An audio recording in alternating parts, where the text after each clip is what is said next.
আসসালামু আলাইকুম ওরহমতুল্লাহি তাআলা বারাকাতু। প্রিয় বন্ধুরা, কেমন আছেন সবাই? আজকের পবিত্র জুমার দিন। আমরা পুরুষ লোকেরা অনেকটি ভুল কাজ করি। কোন ভুল কাজটা হইল, অনেকে যে লঙ্গি ফিন্দে, লঙ্গি কিন্তু নাভির উপরে ফিন্দে না। কোনো ব্যক্তি যদি অন্য ব্যক্তির নাভি দেখে, তাহলে এটা কিন্তু অনেক বড় এক গুনাহের কাজ।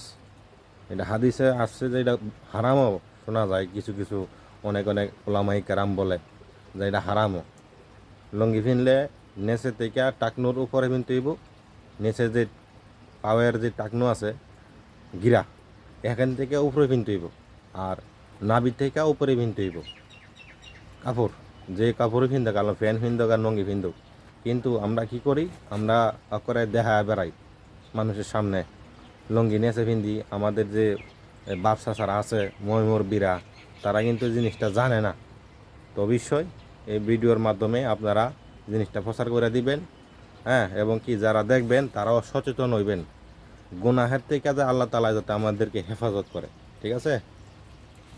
আর নামাজে গেলে আরেকটা জিনিস, যে পাঞ্জাবি ফিন্দে, শার্ট ফিন্দে, ফুল শার্ট ফিন্দে কী করে অনেকজনে ফ্যাশন করে নামাজে যায়। এখানে কোনো ভাই ফ্যাশন করুন যাইতো না। নামাজে হইল আপনি কাউরে দেখানোর জন্য যাইতেছেন না, এখানে যাইতেছেন আপনি আল্লাহকে দেখানোর জন্য, আল্লাহকে খুশি করানোর জন্য। আপনি যদি কাউরে দেখানোর জন্য যান, তাহলে আপনার নামাজ হইব না। আপনি এই যে শার্ট বা এই যে আপনার পাঞ্জাবির যে হাতা, মানে ডেনার যে হাতাটা আছে, এটা অনেকে কি করে বইলা লাহে, মানে ফোল্ড করে লাহে। এইগুলি করুন দিত না ভাই, একদম সোজা করে লাগবে। আপনি নামাজের পরে খুললা লান, সমস্যা নাই, কিন্তু নামাজের সময় নামাজ অবস্থায় এটা খোলা থাকতে হইব, ফুল থাকতে হইব। ঠিক আছে? আশা করি বুঝতে পারছেন আমার কথাটা। তো ভালো থাকবেন সবাই। জাযাকাল্লাহ খাইরান। আসসালামু আলাইকুম ওয়া রাহমাতুল্লাহি তাআলা ওয়া বারাকাতুহু।